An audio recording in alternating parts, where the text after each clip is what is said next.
Welcome to SVG-TV's news for Thursday, February 22nd, 2024. I'm Triska Campbell with the details.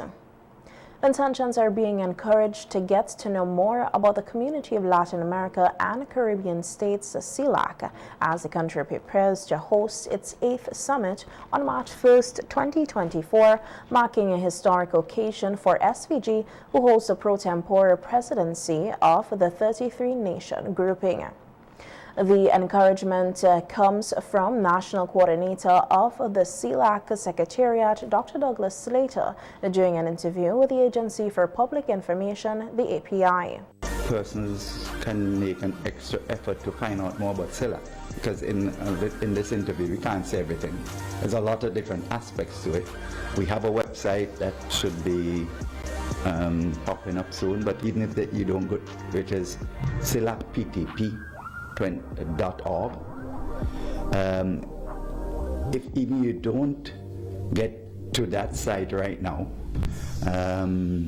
you should be able to Google. Everybody knows how to Google CELAC, and they'll give you a lot of information. The biggest meetings in CARICOM, I think, well, the only one that might have been a little bigger than that is the Summit of the Americans, but this is a big event, and we are hoping that our nationals will appreciate that and celebrate that event also, to be part of the celebration and to be ready to welcome our guests. Dr. Slater said the one-day summit to be held at the New Sandals Resort at Bookament will focus on discussions leading to the formulation of a declaration.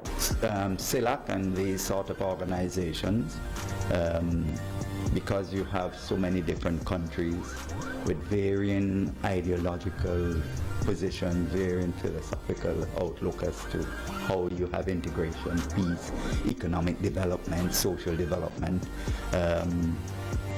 We use the summit to negotiate a declaration to pull together the thoughts of the community of CELAC as to how we see our aim of deepening integration, deepening economic development, deepening our cultural aspects.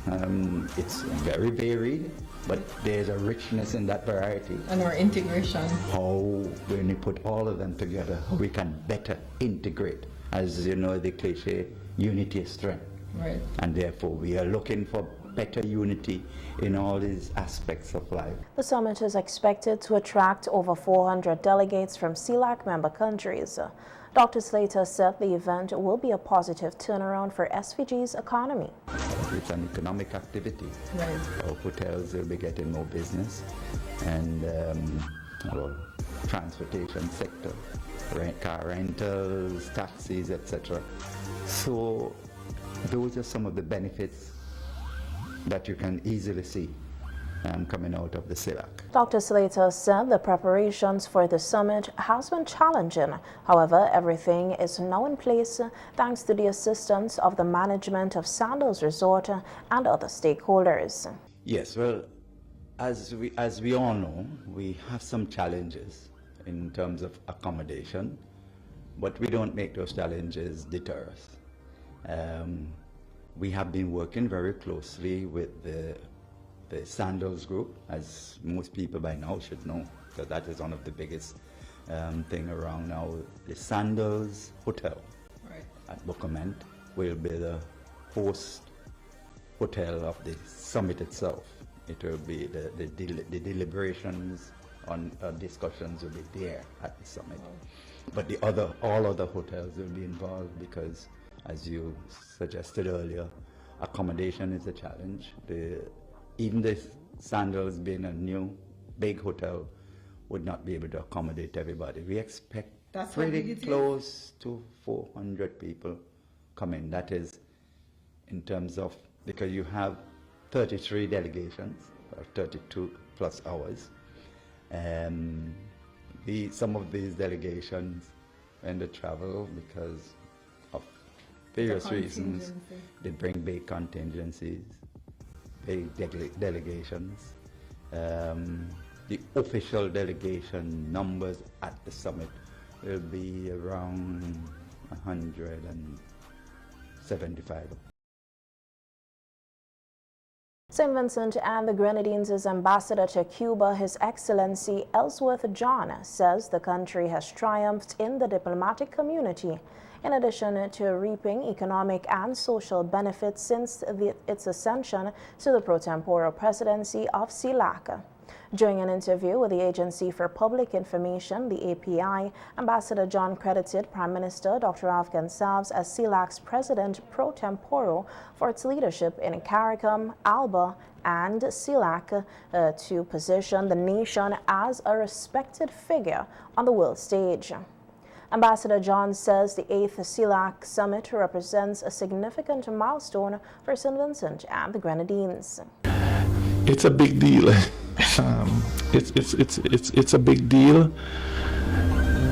It might seem as if it's just a one-day event, and why are we going through all of this problem for a one-day event?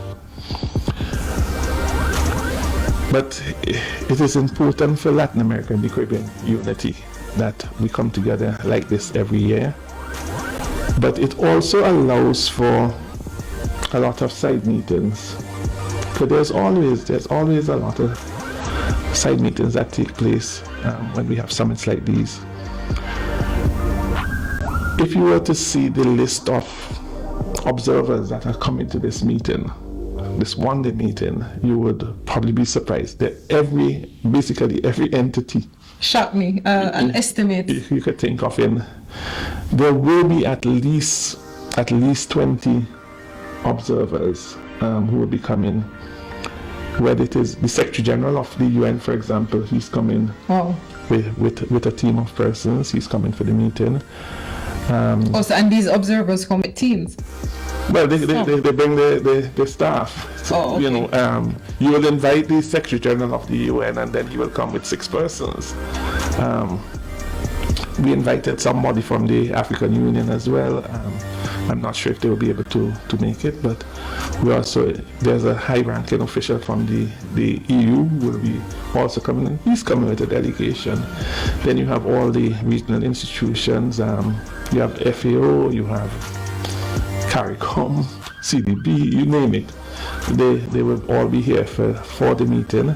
And in Parliament today, Opposition Member of Parliament for Central Kingstown, Sinclair Leacock, asked the Minister of Finance, Economic Planning and Information Technology, Camilla Gonsalves, whether he would indicate the quantum of investment into CELAC as a body in SVG, or if by country the breakdown, and are the monies deposited into the consolidation fund or some other designated fund, and what is the cost to the people of SVG for hosting the CELAC meeting, and is there a cost if it is being paid by way of a special warrants or other means. In his response, Minister Gonsalves pointed out the importance of CELAC, noting that it plays a valuable role in promoting unity, cooperative and development among members countries, contributing to advancing regional integration, fostering cooperation in areas such as trade and investment, infrastructure development and energy, with a view to advancing economic growth across the region. CELAC is well known for its promotion of South-South cooperation and solidarity among developing countries. It facilitates exchanges of knowledge and expertise in areas such as agriculture, health, education, and technology transfer, with the aim of supporting sustainable development and poverty reduction. However, CELAC is primarily a political and diplomatic forum. It is not a development bank or a multilateral lender. While CELAC member countries may engage in bilateral or multilateral investment agreements and projects with each other, mainly through diplomatic channels facilitated by CELAC, CELAC itself does not lend or grant money to governments and has not loaned or granted money to St. Vincent and the Grenadines. For years now, Madam Speaker, honorable members, the Honorable Prime Minister has elaborated the 7 pillars that undergird his vision of transforming St. Vincent and the Grenadines into a modern, competitive, post-colonial economy that is at once local, regional, and global. These 7 pillars are, to quote the Honorable Prime Minister's formulation: 1. Our people-centered vision. 2. Our social democratic philosophy. 3. The affirmation of our nation as a dynamic part of our Caribbean civilization. 4. Our tripartite economic approach by way of the private, cooperative, and state sectors. 5. Our fiscal stance grounded in prudence and enterprise. 6. Our commitment to the deepening of regional integration. That's important. And 7th, our international solidarity and activist foreign policy. And those last 2 ones are the critical ones to focus on here. In recent years, that commitment to deepening regional integration and that international solidarity and activist foreign policy have manifested themselves in our election to the United Nations Economic and Social Council for the years 2018 and 2019. Our election to the United Nations Security Council for the years 2020 and 2021. And our historic election to the pro tempore presidency of CELAC for 2023. Minister Gonsalves further told Parliament that as a government and a country, they have determined, as many small island states before us, that it is a developmental imperative to leverage our sovereignty to give us outside voice, influence, and conveying power to have a greater access to other nations and greater ability to shape the global agenda. Over the course of our presidency of CELAC, we gained unprecedented access to the leaders of the European Union during our convening of the first CELAC EU summit in over 8 years. We gained similar access to the heads of the African continent in a similar engagement on the margins of the United Nations. And we played a central and indispensable role in promoting hemispheric peace during our historic summit with the presidents of Guyana and Venezuela at the Argyle International Airport. This year, in early March, actually the 1st of March, we will host the Summit of Heads of State and Government of the Community of Latin American and Caribbean States here in Bocamet. With over 33 countries attending, because I say over 33 because there are 33 members of CELAC, but there are some invited countries that will be attending as well, and groups. And with over 350 participants, the CELAC Summit will be the largest and most significant diplomatic gathering ever hosted in St. Vincent and the Grenadines. We will have priority access to the leaders of many significant regional and global powers, including, outside of CELAC, the Secretary General of the United Nations. As the Honourable Member for Central Kingstown is aware, the 2024 budget includes a capital allocation of $1.5 million under the heading, quote, pro tempore President of the Community for Latin American and Caribbean States, CELAC. The note for that allocation states, quote, to facilitate secretariat duties for the pro tempore presidency of the Community for Latin American and Caribbean States, CELAC, including the recruitment of translators and purchase of equipment. That equipment includes, among other things, vehicles that will have utility well beyond the conclusion of the summit. We are grateful to the Sandals Resort, where the event will be hosted, for agreeing to host the summit even before their official opening date. We are also grateful for their commitment to host certain ceremonies and social events at their expense as part of the summit event. Obliged. In light of the upcoming summit to be hosted here, the Ministry of Education, in a news release today, says all schools across the country will be closed on Thursday, 29 February and Friday, March 1st, 2024. The release says heads of educational institutions are asked to ensure that students are assigned work to account for the loss of instructional time. 3 male prisoners who escaped lawful custody from police in Grenada have been recaptured by the police here in St. Vincent and the Grenadines. The RSVG Police Force says the escaped prisoners, whose names are Ron Mitchell, 30 years old, unemployed, Tevron Robertson, 25 years old, farmer, and Atiba Stalisius, 23-year-old, unemployed, all of Paradise, St. Andrew, Grenada, were recaptured on Wednesday, February 21, 2024, at about 4:35 p.m. during an operation by members of the Narcotics and Rapid Response Units in the northwestern village of Pichibodel. The three men had been in police custody in Grenada on charges of rape, robbery with violence, and other serious offenses. The RSVG Police Force says two other Grenadian nationals were also apprehended during the operation. The RSVG Police Force thanks the general public for its assistance and cooperation in apprehending the men. Officers at the Criminal Investigations Department, the CID, have opened an investigation into a report of wounding where it alleged that a 14-year-old student of one of the secondary schools in Kingston cut another 14-year-old student on the right side of his neck with a razor blade. The police say preliminary investigations indicate that the incident occurred on Monday, February 19, 2024 at about 3 p.m. on the school compound. The police say investigations into the report continue.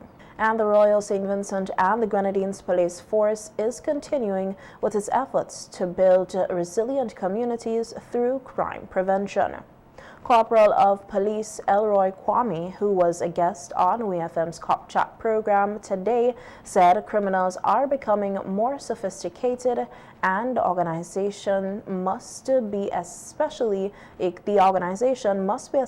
equipped to defeat the criminals at their own game. I agree that as the years go by, the criminals are getting smarter, and the onus is on us as the organization to equip ourselves efficiently to beat them at their own game. And I always say that, and I know that is echoed from the head of the organization downward.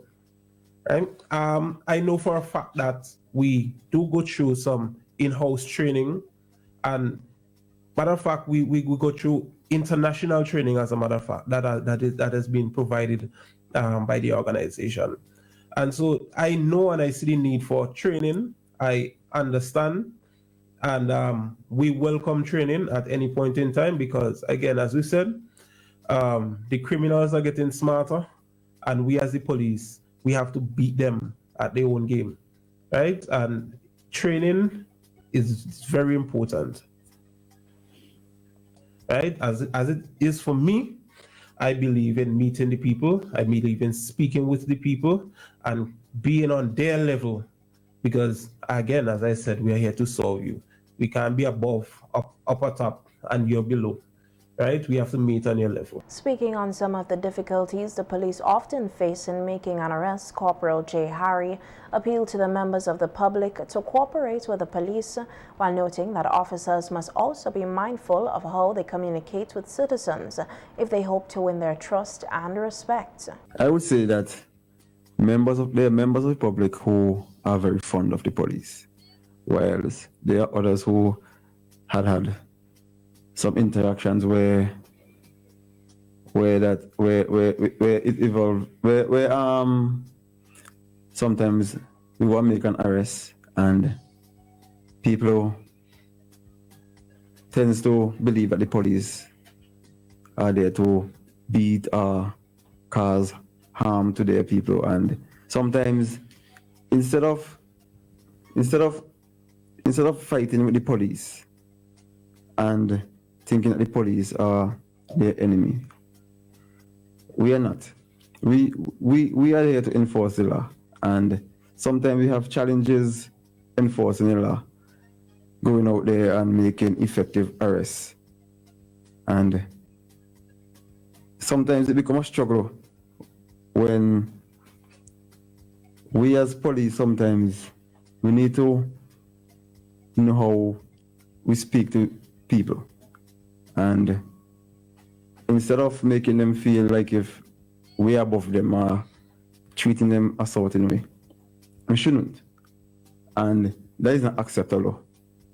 in the organization. Corporal Kwame said that the police officers serving with the RSVG police force are bound by their code of ethics, of which confidentiality is a key component, and the RSVG police will continue to promote good policing by ensuring confidentiality is kept as officers carry out their work.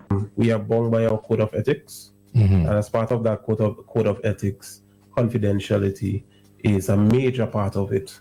So I just want to reassure the public that at the end of the day, even if there may be, which I am not aware of, but if there may be an infraction, as the corporal would have mentioned, there are means and ways that they could address it.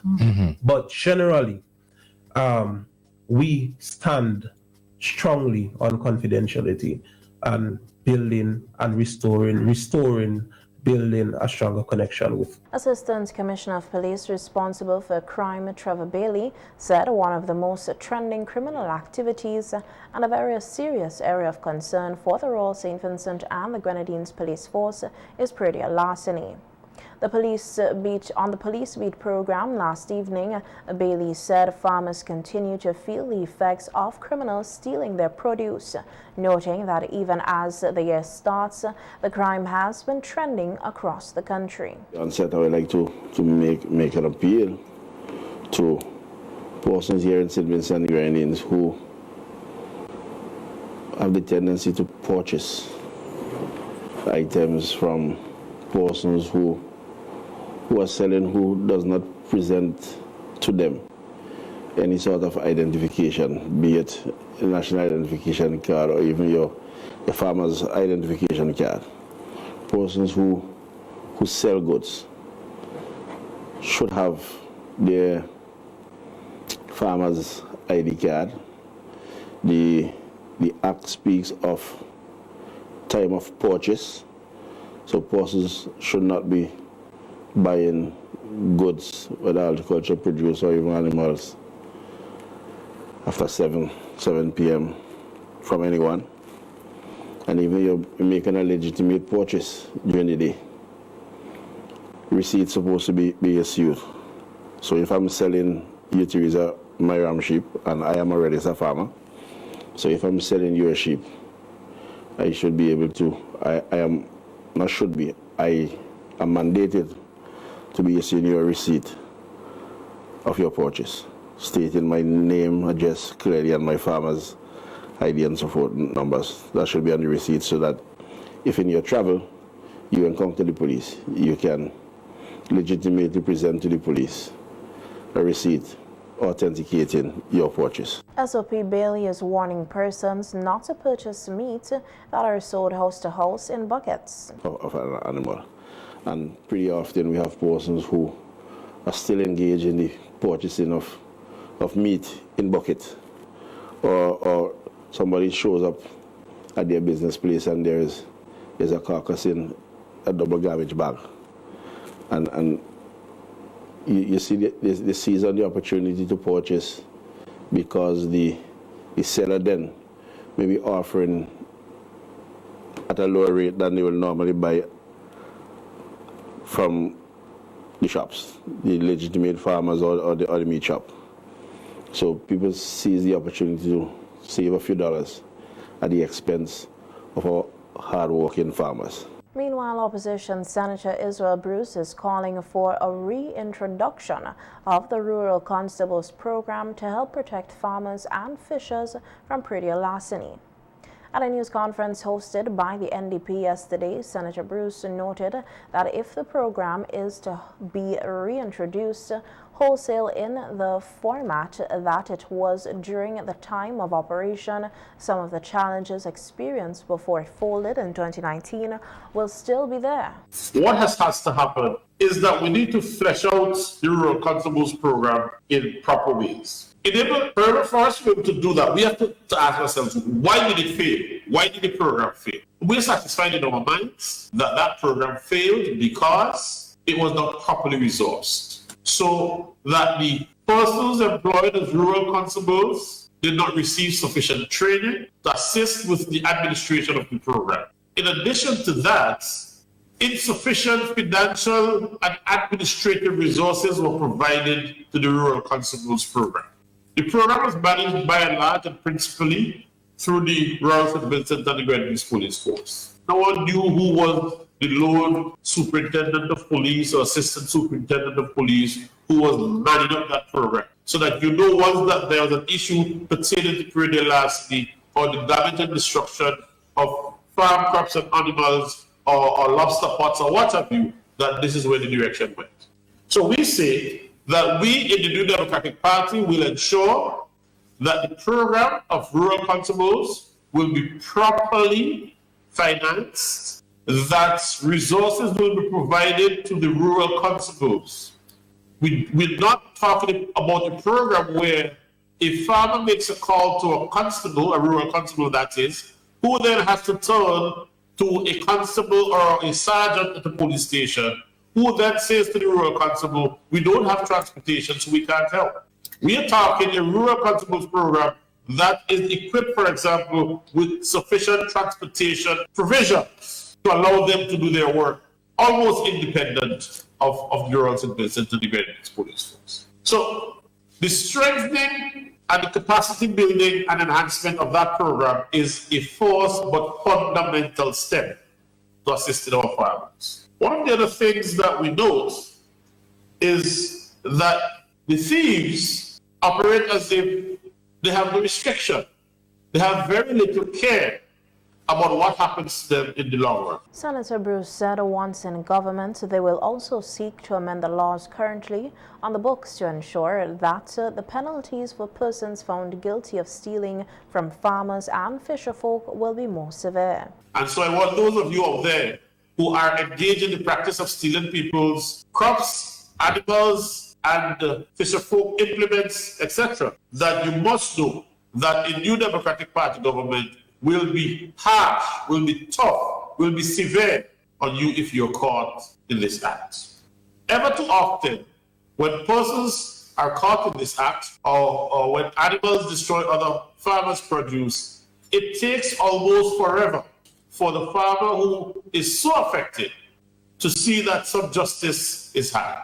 We would look seriously at a court system that would bring resolution to these activities, these criminal activities, as swiftly as we possibly can. And I want the farmers and fisher folks to know that we are committed to this cause. At times, persons who are involved feel that because of the lack of police presence, that they are more likely to escape being caught, prosecuted, convicted, and punished for their criminal activities. And so I will be saying to my colleague, who I assume will take responsibility for national security in the new government, that I need all the support that I can get to ensure that the farmers get the relevant protection that they deserve. That's farmers and fisher folks across the country. And by that, I will be asking for an enhanced budgetary allocation for roving police units,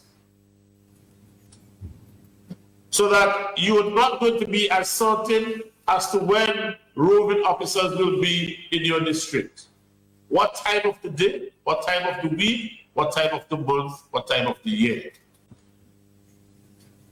So we will make your operations uneasy to carry through. The opposition senator said he will also be prepared to engage others who may have suggestions on how to deal with the issue, and that another matter they will be dealing with once in office is to ensure that those in possession of farmers' ID cards are actually farmers. And so whatever suggestions you have that will help to complement the proposals that I've put on the table or that I'm putting on the table, rest assured that you will be listened to and accommodated to ensure that there is a collective in the fight against these types of crimes. Another fundamental act that has to be undertaken is that the fraud in the Farmers' ID program will have to be attacked immediately and frontally. And I want to send a very clear message to those persons who are in possession of farmers' ID, but know that they are not farmers. You should do the right thing and turn in those ID cards to the relevant authority. I want to say to current state officials who know that they are facilitating persons who are not farmers with a farmer's ID, I want you to recognize that you are doing the nation of St. Vincent and the Grenadines a disservice. You are doing the farmers and fisher folks of St. Vincent and the Grenadines a disservice. Why do I say so? A number of these persons who are not bona fide farmers and or fisher folks find themselves armed with this important weapon called a farmer's ID. And then they use it to assist the people who are involved in perennial larceny to sell on the items that they have stolen. Or some of them themselves have IDs knowing that they are simply engaged in stealing people's produce and that they're not farmers. In essence, what we're doing, for those of us who are assisting them in getting these IDs, we are aiding and abetting the commission of criminal activities against the farmers and fisher folks of this country. Under a new Democratic Party administration, that will be brought to a swift end.